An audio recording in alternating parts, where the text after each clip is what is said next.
All right, so continuing with more questions on wave optics. Question number 8. Two identical light waves having phase difference phi propagate in the same direction. When they superpose, the intensity of resultant wave is. तो जब दो waves का superposition हो रहा है तो resultant intensity क्या होगा, ऐसा पूछा है. Which is proportional to what?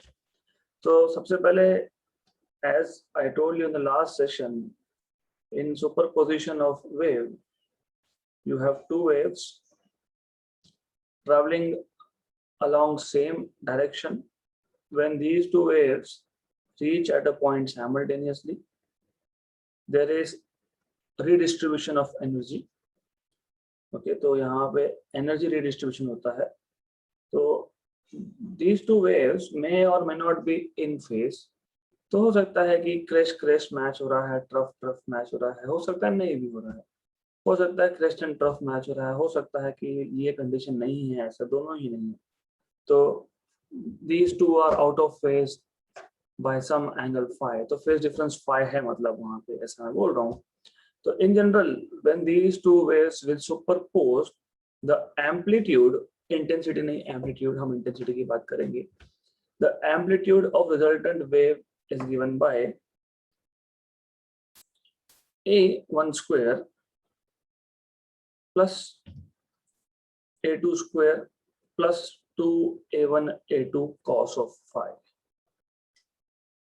ये कहाँ से आता है तो ये आपको पता होना चाहिए. यहाँ पे हम एम्पलीट्यूड को एज अ वेक्टर ट्रीट करते हैं.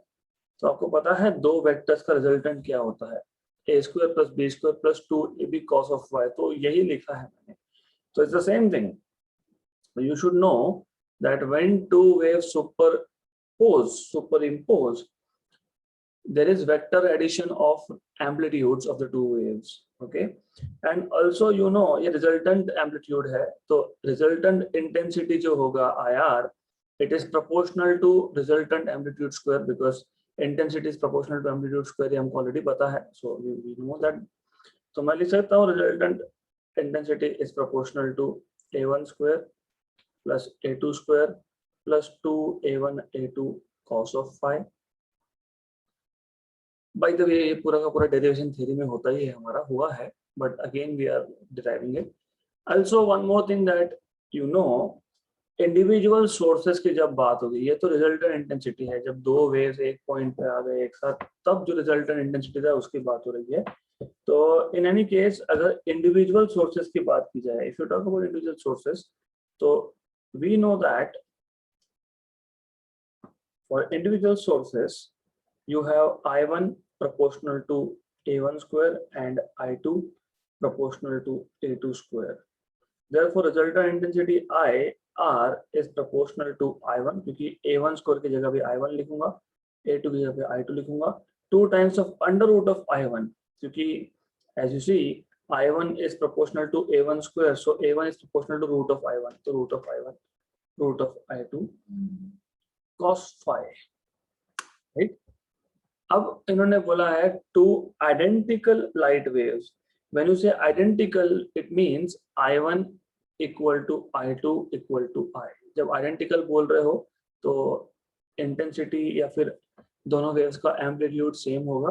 Therefore IR is proportional to I plus I plus 2 times of I cos phi. मतलब resultant intensity IR is proportional to 2I plus 2I cos phi. हाँ, यहाँ पे ये root of I और root of I, right? Okay, so this is how you will have. So resultant intensity is 2I 1 plus cos phi. And if you remember, आपको अगर पता है 1 plus cos theta, you can write as 2 cos square theta by 2, है ना. तो ये आ जाएगा आपका 2 cos square phi by 2, right? This is, I mean, trigonometric identity है, वो तो पता होना चाहिए आपको. So you should know that it is 2 cos square phi by 2. 1 plus cos theta is 2 cos square theta by 2. ऐसा आता है वो. Okay, right? So therefore you have IR equal to proportional to 4 times of I cos square 5/2. So resultant intensity is proportional to cos square 5/2. Option number B. This is how you are supposed to solve this particular question. तो actually ये solve करने जैसा नहीं था क्योंकि ये theory में हमारा ऑलरेडी हुआ है. So it is directly a question from theory. So you should have known already. आप अगर if you want to verify कि हमारा आंसर करेक्ट है कि नहीं, देखो if you remember maximum intensity was proportional to A1 plus A2 bracket square. अगर identical waves है तो A1 equal to A2 equal to A आएगा.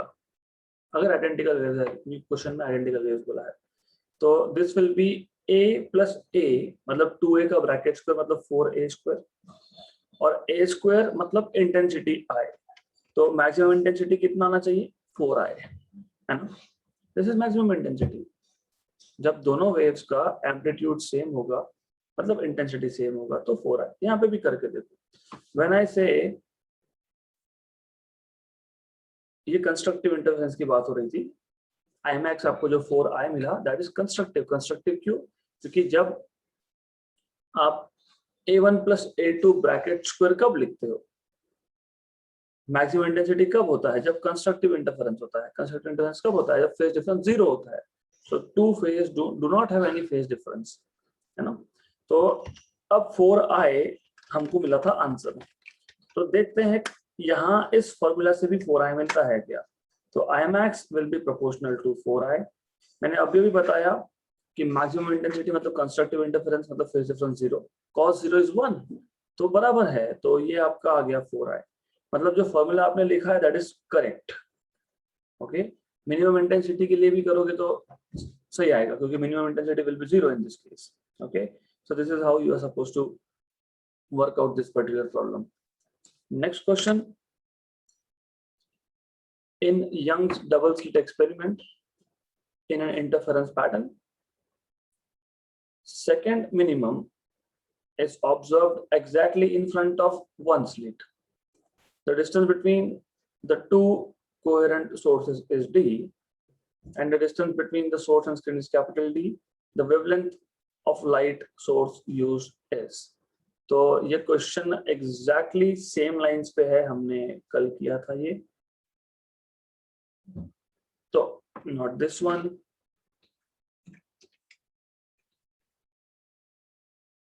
Not this one,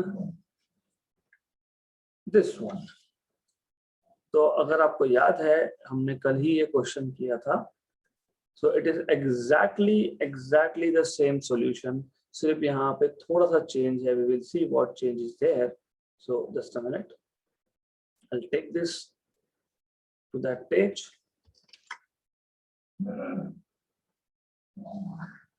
Over here.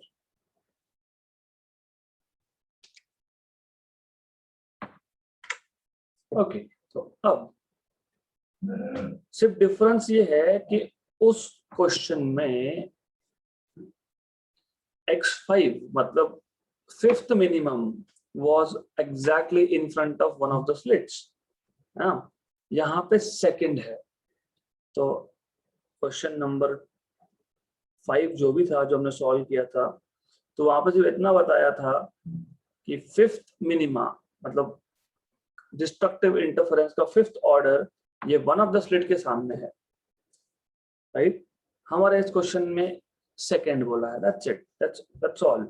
तो यहाँ पे जहां जहां m की वैल्यू 5 है वहां वहां m की वैल्यू 2 डालेंगे. That's it. This is how you have to solve this question. तो wherever you find 5, put 2. Okay. 2d by 2 9d. Okay, so this is how you can make corrections. तो ये आ गया x2 d by 2 और ये 4 minus 1 3. तो d square by 3d है क्या? Option number C खत्म. This is how you are supposed to solve this question. Okay. तो यहाँ पे सिर्फ इतना ही आपको चेंजेस करने थे. गुड. तो I will not going to all details of it because last session में ही हमने लिया है. तो क्वेश्चन नंबर 5 था. तो दिस इज क्वेश्चन नंबर 9. एक साल फिफ्थ मिनिमा बोल के किया है, एक साल सेकंड मिनिमा. तो यू कैन सी कि सीईटी में क्वेश्चंस बहुत रिपीट होते हैं, जस्ट दे चेंज वैल्यूज.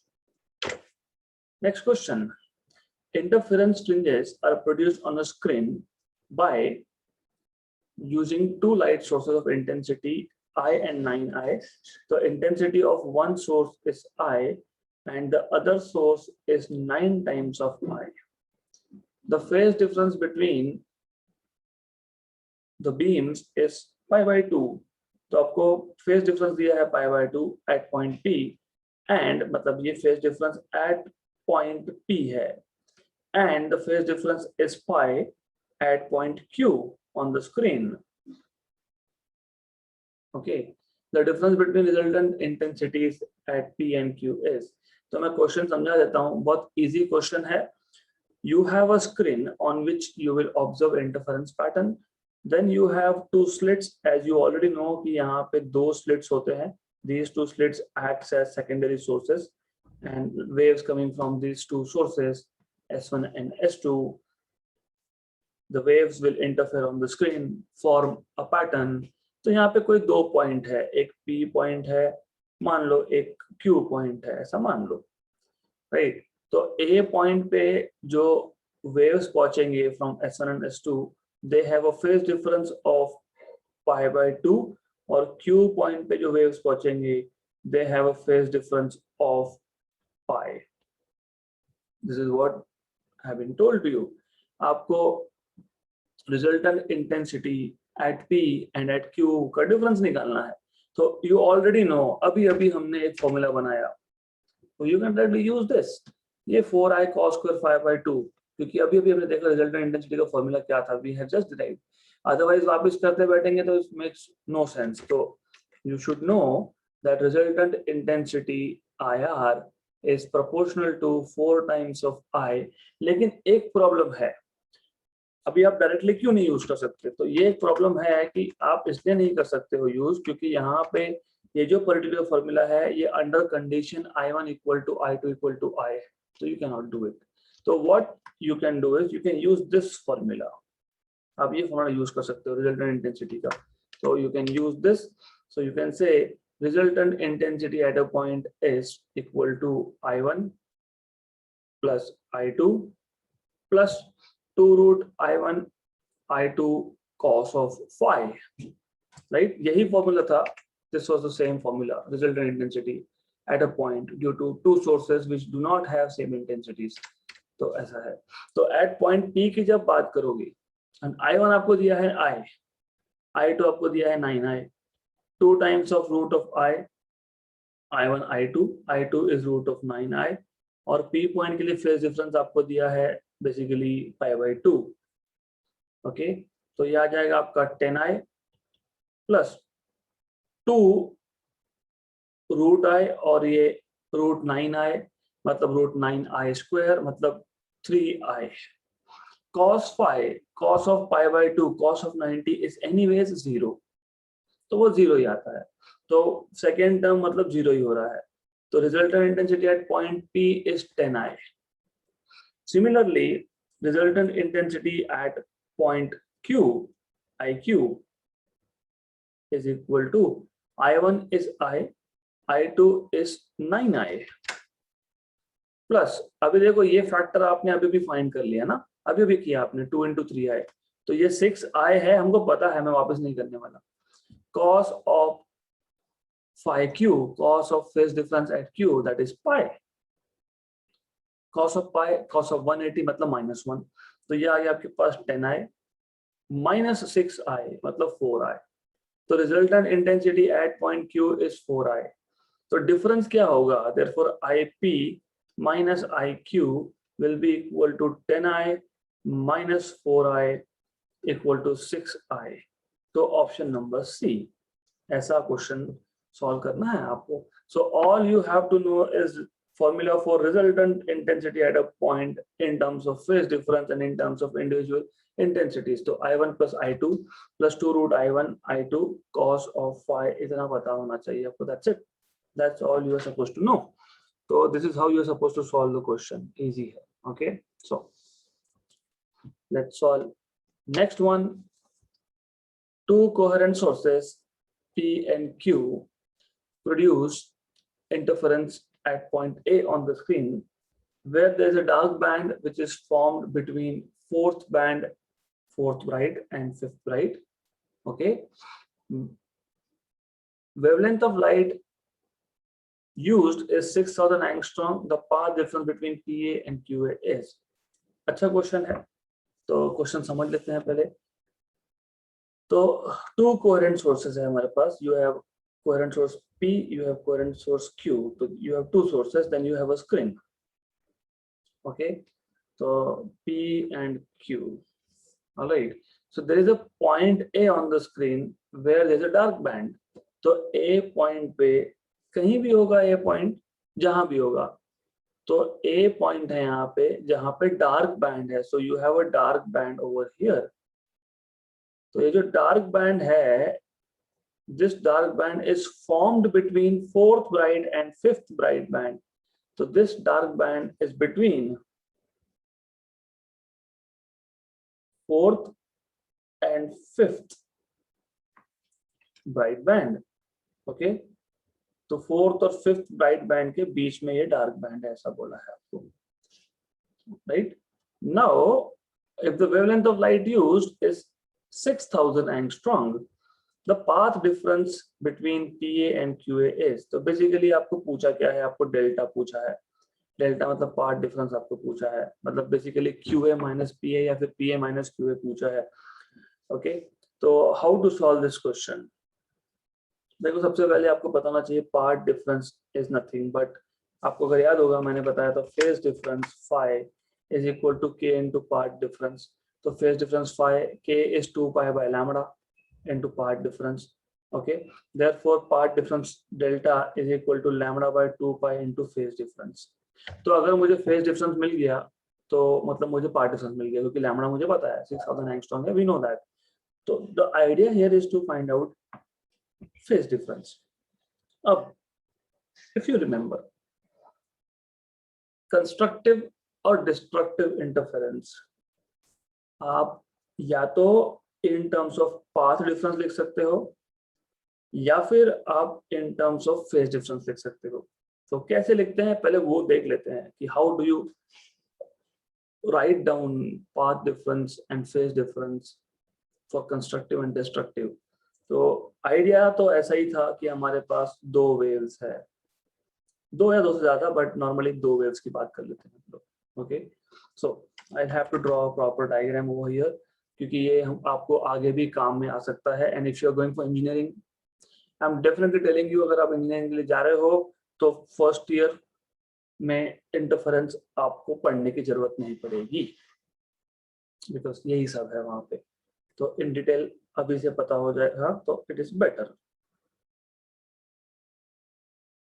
तो मान लो हमारे पास ये एक वेव है, दूसरा वेव यहाँ पे, and definitely this is condition for constructive interference, क्योंकि crest trough of both the waves are matching. मतलब ऐसा है कि यहाँ पे हम साथ साथ है वाला काम है, मतलब these two waves are going together, मतलब पाथ डिफरेंस 0, फेज डिफरेंस 0, मतलब कंस्ट्रक्टिव इंटरफेरेंस. क्यों? क्योंकि क्रेस्ट ट्रफ एक ही कंडीशन है कंस्ट्रक्टिव की, क्रेस्ट ट्रफ मैच होना चाहिए. That's it, that is the condition of constructive interference, और कुछ नहीं है. अब आपको पता है क्रेस्ट टू क्रेस्ट डिस्टेंस होता है लैम्डा, दिस इज वेवलेंथ. अब ये सोचो कि पहले जो वेव नंबर 1 था और वेव नंबर 2 था, इन दोनों में पाथ डिफरेंस था ही नहीं, मतलब क्रेस्ट ट्रफ मैच हो रहा है.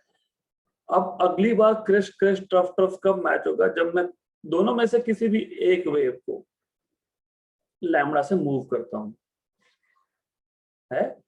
तो सेकंड वेव और फर्स्ट वेव में पाथ डिफरेंस है lambda, there is path difference of lambda between first and second wave, है ना।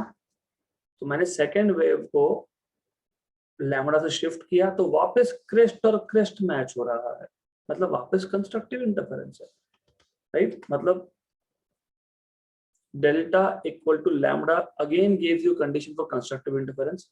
या फिर मैं अगर वापस इसको और एक लैम्बडा से शिफ्ट करता हूं तो वापस क्रेस्ट क्रेस्ट मैच होता है, ट्रफ ट्रफ मैच होता है।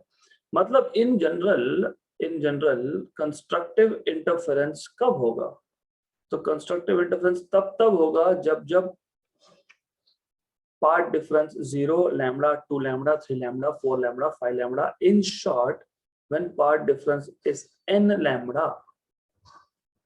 you have conditions for constructive, and you already know कि phase difference कैसे निकाला जाता है।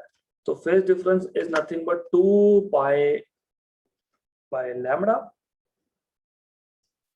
into part difference that is n lambda, है ना, part difference n lambda निकाला ना हमने, कैंसल, तो क्या आ गया 2 pi n। तो कंस्ट्रक्टिव इंटरफेरेंस कब होगा, जब फेज डिफरेंस 0 या 2 पाई या फिर 4 पाई या फिर 6 पाई या फिर 8 pi, 10 pi, even multiple of pi. Phase difference जब इवन मल्टीपल ऑफ पाई होगा तो कंस्ट्रक्टिव इंटरफेरेंस। अगर नहीं समझता है तो फिर वापस समझा देता हूँ। ये सर्कल है, टॉप मोस्ट पॉइंट क्रेस्ट है, राइट, करेक्ट। वेव कैसे बनता है, इसको हाफ में स्प्लिट करो, 2 टुकड़े कर लो, नीचे का जो टुकड़ा है उसको यहाँ पे शिफ्ट कर दो, हो गया वेव। ये है ट्रफ, हमने सर्कल लिया, टॉप मोस्ट पॉइंट को क्रेस्ट बोला है, बॉटम मोस्ट को ट्रफ बोला है, 2 पार्ट में तोड़ा है, एक पार्ट को शिफ्ट किया है, हो गया। कंस्ट्रक्टिव के लिए कंडीशन क्या था, कंस्ट्रक्टिव के लिए कंडीशन था पहले वेव का दूसरे वेव का क्रेस्ट क्रेस्ट मैच होना चाहिए। तो पहले वेव का और दूसरे वेव का क्रेस्ट क्रेस्ट मैच होने के लिए दोनों के दोनों क्रेस्ट पे होने चाहिए, मतलब there should be 0 phase difference, no difference in angle. या फिर आप पहली वेव को फिक्स करो, दूसरी वेव को आप 2 पाई से घुमा के लाओ, मतलब वापस से आपका क्रेस्ट क्रेस्ट मैच हुआ, ओके। या फिर आप और एक बार घुमा के लाओ, मतलब 2 पाई प्लस 2 पाई 4 पाई, वापस क्रेस्ट क्रेस्ट मैच हुआ। फिर आप और एक बार इसको चक्कर खिला के आओ, 2 पाई प्लस 2 पाई प्लस 2 पाई 6 पाई, वापस क्रेस्ट क्रेस्ट मैच हुआ। तो क्रेस्ट क्रेस्ट कब मैच होगा, जब फेज डिफरेंस या तो 0 है या 2 पाई है या 4 पाई है या 6 पाई है, ओके, या 8 पाई है। तो इन जनरल 2n पाई है, that is condition for constructive interference. तो आगे से ये दिमाग में होना चाहिए n लैम्बडा या फिर 2 पाई n कंस्ट्रक्टिव। अब बात होगी डिस्ट्रक्टिव की। वेरी ऑब्वियस, डिस्ट्रक्टिव इंटरफेरेंस कब होता है, जब एक का क्रेस्ट दूसरे के ट्रफ के साथ मैच होता है। तो आपको ऑलरेडी पता है कि यहां से यहां तक का डिस्टेंस लैम्बडा है, तो हाफ डिस्टेंस जब मैं बात करूंगा इतना, तो लैम्बडा बाय 2 होगा। मतलब अगर मैं एक वेव को फिक्स रख के दूसरे वेव को मैं लैम्बडा बाय 2 से शिफ्ट करता हूं, लैम्बडा बाय 2 से शिफ्ट करता हूं, तो I get matching of crest and trough, मतलब आई गेट डिस्ट्रक्टिव इंटरफेरेंस। तो delta is equal to lambda by 2, destructive condition.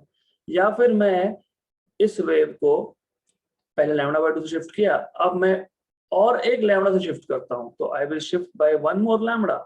पहले लैम्बडा बाय 2 से किया, first shift was lambda by 2 and then all other shifts are lambda by 2 lambda, sorry.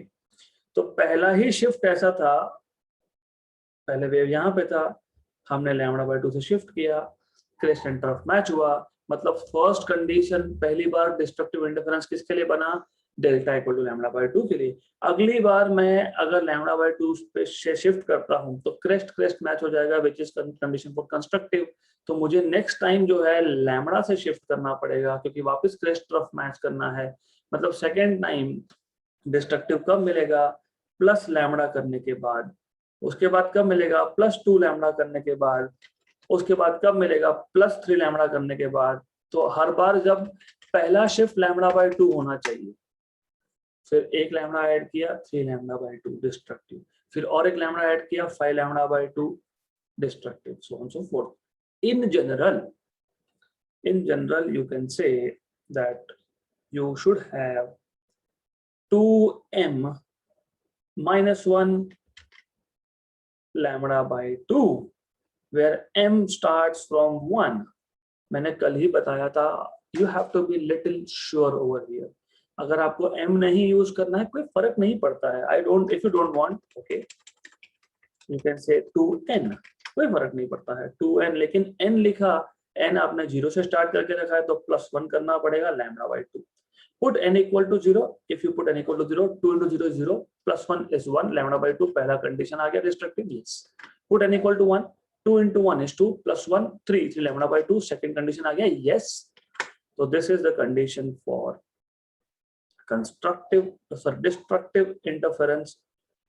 Path difference है ये. How do you find out phase difference? मैंने अभी भी बताया. Phase difference is what? 2 pi by lambda into path difference. 2n plus 1 lambda by 2. Cancel, cancel, cancel, cancel. तो क्या बचा? 2n plus 1 pi. तो what I want you to know here onwards, always मतलब always, I don't want you to forget. Constructive के लिए ये है path difference का condition. Constructive के लिए ये है फेज डिफरेंस का कंडीशन. डिस्ट्रक्टिव के लिए ये है पाथ डिफरेंस का कंडीशन. डिस्ट्रक्टिव के लिए ये है फेज डिफरेंस का condition. And in both cases value of n starts from 0, क्योंकि मैंने दोनों केस में n ले लिया है.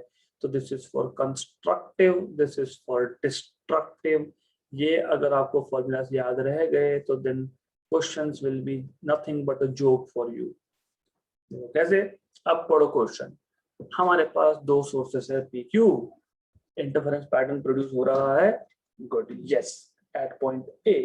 पॉइंट पे A जो है वहां पे डार्क बैंड है जो 4th ब्राइट और 5th ब्राइट के बीच में. आपको पता है इंटरफेरेंस पैटर्न का centre, this is centre of interference pattern. फिर पहला डार्क, ओके करेक्ट, फिर ब्राइट, फिर डार्क, फिर ब्राइट, फिर डार्क, ऐसा चलता रहता है. ब्राइट डार्क ऐसा चलता रहता है. Bright so on so forth. Okay, right. So what you should know is, this is very important. अगर आप यहाँ पे थोड़ी सी भी गड़बड़ कर दोगे तो आंसर गलत आएगा. This is something that you have to be little careful about. 4th dark, first dark, second dark, third dark, fourth dark. है ना? मैं 4th dark क्यों बोल रहा हूँ बार बार? क्योंकि क्वेश्चन में क्या बोला है? A पॉइंट पे, A पॉइंट पे, A पॉइंट पे, ये A पॉइंट है जहां पे डार्क बैंड बना है. ये 4th और 5th ब्राइट के बीच में है. This is between 4th and 5th bright. Okay. Now this is a source of confusion. अगर आप सेंटर को फर्स्ट ब्राइट मान रहे हो, सेंटर को फर्स्ट ब्राइट मान रहे हो, तो first bright, second bright, third bright, मैं ब्राइट के लिए नीचे लिख देता हूँ. First, second, third, fourth and fifth. Right, ऐसा आएगा अगर आप सेंटर को फर्स्ट ब्राइट मान रहे हो तो, है ना. इसका मतलब क्या हुआ? इसका मतलब ये हुआ कि फर्स्ट ब्राइट और सेकंड ब्राइट के बीच में पहला डार्क, सेकंड और थर्ड ब्राइट के बीच में दूसरा डार्क, थर्ड और फोर्थ ब्राइट के बीच में तीसरा डार्क, फोर्थ और फिफ्थ ब्राइट के बीच में चौथा डार्क, फोर्थ बैंड और फिफ्थ ब्राइट बैंड के बीच में चौथा डार्क. मतलब n की वैल्यू आपको मिल गई 4. तो n की वैल्यू 4 आ गई. आउट ऑफ अंडरस्टैंडिंग है. क्या पूछा है आपको? Path difference. पाथ डिफरेंस के लिए क्या चाहिए? Phase difference. तो path difference delta is lambda by 2 pi phase difference phi, but phase difference for destructive, क्योंकि डार्क बैंड बना है, it is 2n plus 1 pi, है ना. Cancel, cancel, very good. तो ये आपको आ जाएगा lambda by 2 और n की वैल्यू कितनी है? 4. तो 2 into 4 plus 1 that is 9 lambda by 2। तो ये आ गया आपका 9/2 which is 4.5 लैम्डा 6000 एंगस्ट्रॉम मतलब 6 into 10 power minus 7 है ना मीटर में। 45 6 जा 45 1 जा is 45 या तो फिर आप ऐसा बोल सकते हो 4.56 जा 4.5 into 1 is 4.5 4.5 into 2 is 9 9 से 27 तो 27 into 10 power minus 7 मीटर मतलब ये आ जाएगा आपका 2.7 into 10 power minus 5 मीटर मतलब ये आ जाएगा आपका minus 6 मीटर मतलब ये आ जाएगा आपका 2.7 into 10 power minus 4 सेंटीमीटर। Option number B right. तो you have to have basic understanding of conditions of constructive and destructive interference पता होना चाहिए। That is why I keep on saying कि theory पढ़ो बाद में क्वेश्चन सॉल्व करो क्योंकि अगर आप लोगों को ये पता होता तो ये question can be solve very quickly. एक छोटा सा प्रॉब्लम है, छोटा सा प्रॉब्लम ये है नॉर्मली ये जो क्वेश्चन है I can say that some books they will say कि सेंटर पे जो ब्राइट बनता है उसको हम n इक्वल टू 0 बोलते हैं मतलब हम उसको 0th ब्राइट कंसिडर करते हैं। अगर आप 0th ब्राइट कंसिडर कर रहे हो तो then it is a problem क्योंकि फिर first dark is between 0 and 1 0th and first bright this is first dark second dark is between first and second bright third dark is between second and third bright ऐसा होगा। Diffraction में तो definitely ऐसा लेते हैं हम definitely हम लोग डिफ्रैक्शन में जो सेंट्रल मैक्सिमा होता है उसको बोलते हैं 0th ऑर्डर मैक्सिमा। ओके तो थोड़ा सा कंफ्यूजन नहीं होना चाहिए so that is why go through theory of this. Next question, for the same angle of incidence the angles of refraction in media P, Q, R and S are 50, 40, 30 and 20 respectively.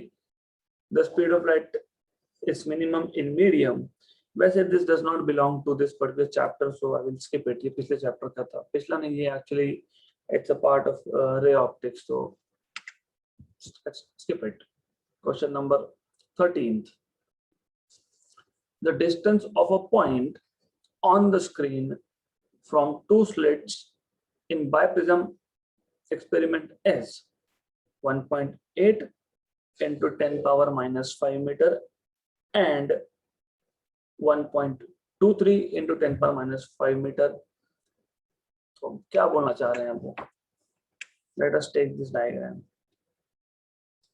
अभी बायप्रिज्म मैं दिखाऊंगा नहीं, मैं इसको Young's double slit experiment से ही use करने वाला हूं। तो what they are trying to tell you, आपके पास एक पॉइंट है ए है ना, not this one, not this question, sorry this one, yes, the distance of a point from two slits in biprism experiment is 1.8 into 10 power minus 5 and 1.23 into 10 power minus 5 मतलब QA ये distance है आपका 1.8 into 10 power minus 5 metre और PA ये distance है आपका 1.23 into 10 power minus 5 metre.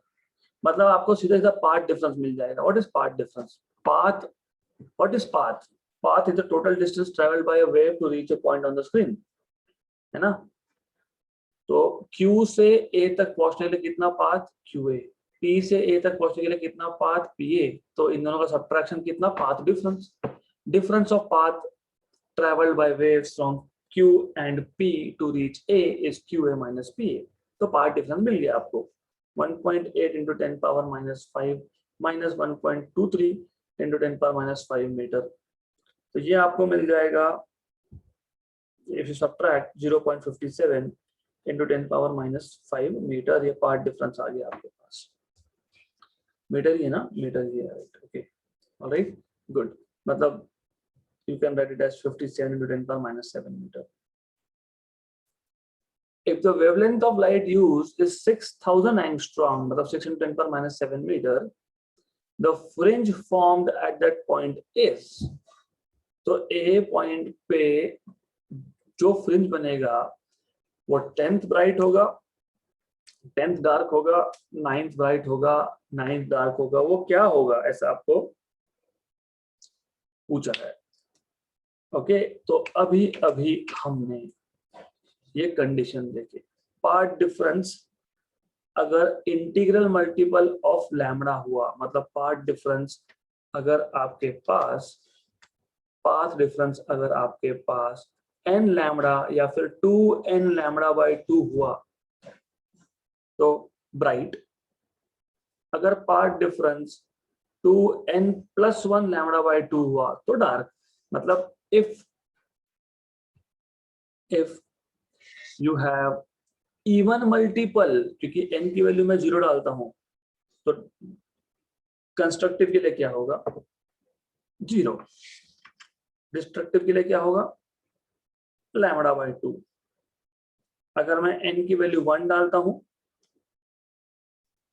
तो ये आएगा आपका 2 × 1 लैम्बडा बाई 2, है ना, मतलब 2 लैम्बडा बाई 2, और ये आएगा आपका 3 लैम्बडा बाई 2।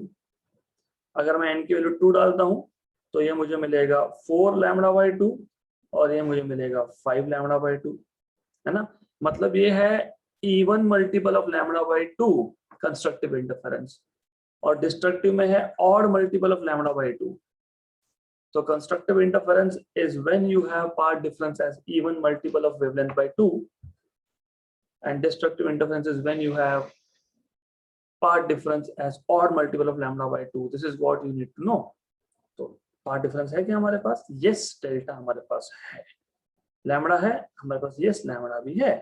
तो आपको क्या करना है, आपको यहाँ पे सिर्फ इतना चेक करना है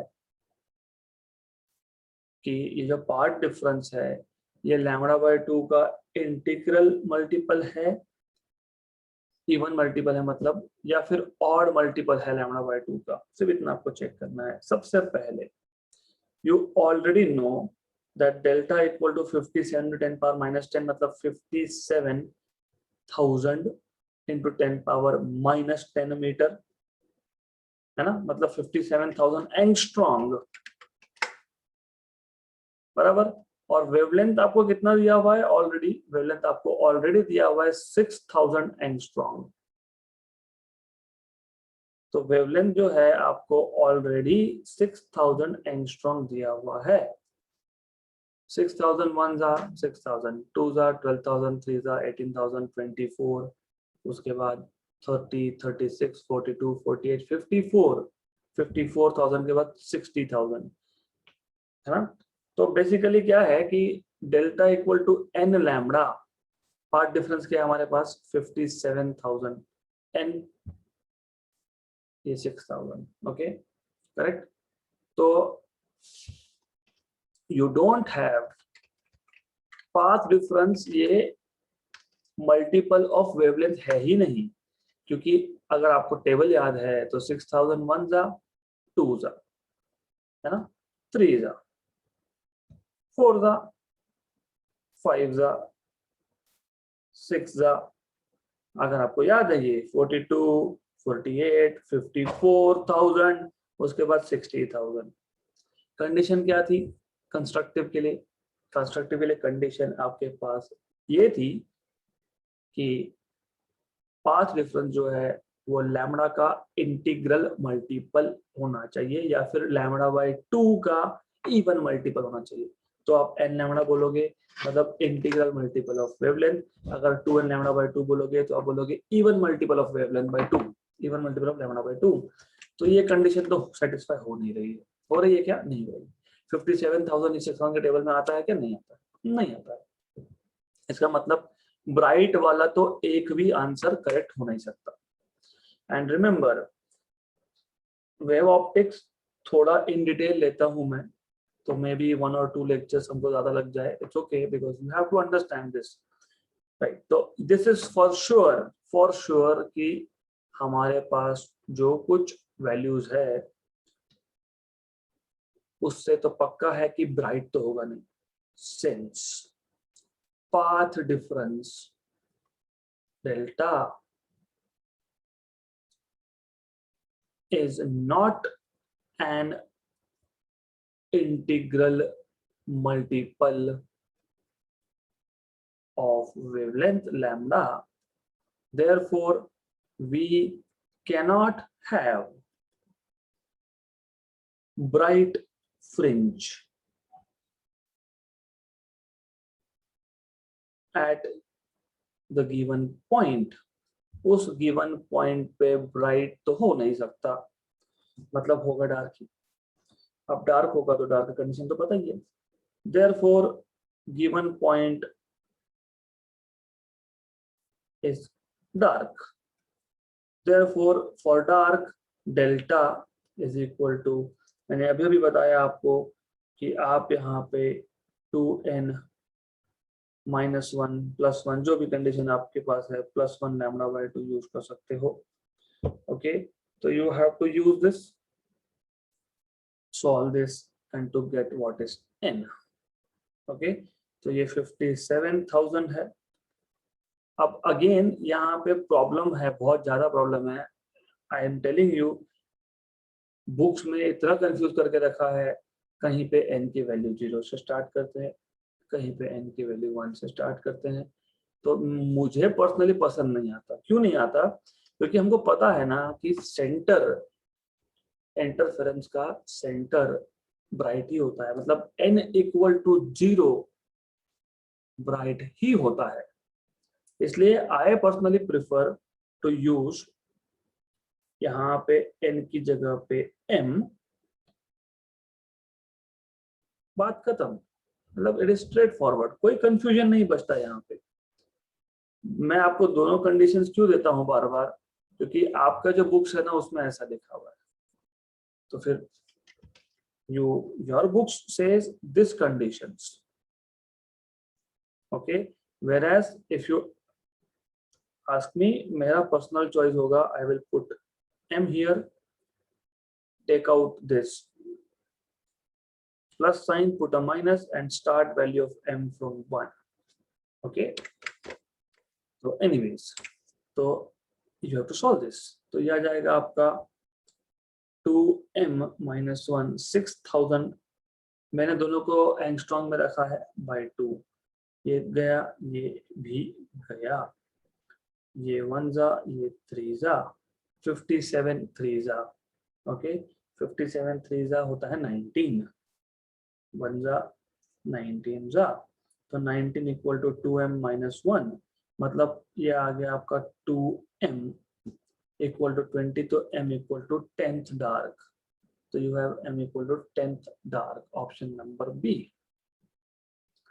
So this is how you are supposed to solve this particular question। ऐसा सॉल्व करना है आपको ये क्वेश्चन, राइट? वापस बोल रहा हूँ, be careful, be extremely careful with m and n। I would tell you कि please follow these conditions, do not get confused between bright dark, m की वैल्यू n की वैल्यू 0 यूज कब करनी है, 1 कब करनी है, just change the notation। Next question, ये इजी है। Two coherent monochromatic light beams of intensities 4i and 9i are superimposed। तो पहले का इंटेंसिटी जो है, यू कैन से i1 जो है वो 4i है, i2 जो है वो 9i है। मैक्सिमम और मिनिमम पॉसिबल इंटेंसिटीज आपको पूछे हैं, तो आपको ऑलरेडी बताया Imax, you already know what is Imax। Imax is equal to i1 plus i2 plus, अभी देखो जब मैक्सिमम और मिनिमम की बात आ जाती है ना, तो मैक्सिमम और मिनिमम, तो what you can do is you have to go back to that formula again. Maximum minimum कब होता है? तो 2 times of √ of i1 i2 cos of phi, है ना। मैक्सिमम के लिए ये रिजल्टेंट इंटेंसिटी का फॉर्मूला है, so this is resultant intensity formula IR। for IR to be maximum, मतलब कंस्ट्रक्टिव होना चाहिए, मतलब फाई की वैल्यू आपको पता है 2n पाई होती है, मतलब या 0 या 2 पाई या 4 पाई या 6 पाई या 8 पाई सो ऑन सो फोर्थ। तो ये पता होना चाहिए आपको, है ना। और आपको ये भी बताना चाहिए कि cos of phi which is cos of 2n pi, what is cos 0 1, फिर n की वैल्यू 1 मतलब cos of 2 pi, what is cos of 2 pi 1, फिर n की वैल्यू 2 मतलब cos of 4, what is cos of 4 pi 1, तो 1। तो maximum intensity होने के लिए you will get I1 plus I2 plus 2 under root of I1 into I2, cos की value तो 1 हो गई। अब maximum intensity will be equal to I1 कितना है 4i है, I2 कितना है 9i है, okay, plus 2 times of under root of 4i under root of 9i। तो ये आ गया आपका 4i plus 9i 13i, 13i plus 2 ये आ जाएगा आपका 2 रूट i, ये आ जाएगा आपका 3 रूट i। तो ये आ गया आपका 2 इंटू 2 4 इंटू 3 12 और 13 25i, 25i is maximum intensity. Done, खत्म। Okay, option number D. फिर भी अगर आपको सेटिस्फैक्शन के लिए if you want to find out minimum intensity resultant, तो वही है for IR to be minimum, for IR to be minimum phi should be equal to, मैंने ऑलरेडी बताया, एक का क्रेस्ट एक का ट्रफ मैच होना मतलब फेज डिफरेंस पाई, है ना। दो वेव्स, एक वेव क्रेस्ट पे एक वेव ट्रफ पे, कितना एंगल है 180 पाई। या फिर आप, ये पहला वेव था ये दूसरा वेव था, या फिर आप पहले वेव को फिक्स करो, दूसरे वेव को और 2 पाई से घुमा के लाओ, मतलब पाई प्लस 2 पाई, वापस क्रेस्ट एंड ट्रफ मैच। या फिर आप वापस एक बार घुमा के लाओ, तो पाई प्लस 2 पाई प्लस 2 पाई 5 पाई, तो पाई 3 पाई 5 पाई 7 पाई 9 पाई 11 पाई 13 पाई 15 पाई, इस सब पे आपको मिलेगा डिस्ट्रक्टिव इंटरफेरेंस, मतलब 2n प्लस 1 पाई, या फिर अगर आपको लिखना है तो 2m भी लिख सकते हो, आपके ऊपर है, जो भी नोटेशन आपको यूज करना है ना। तो इन this case you will always keep getting destructive interference, मतलब मिनिमम इंटेंसिटी आपको मिलता रहेगा यहाँ पे। तो वैसे भी cos of pi, what is cos of pi? -1. What is cos of 3 pi? -1. What is cos of 5 pi? -1. What is cos of 7 pi? -1. तो माइनस माइनस माइनस माइनस मिलता रहेगा आपको यहाँ पे।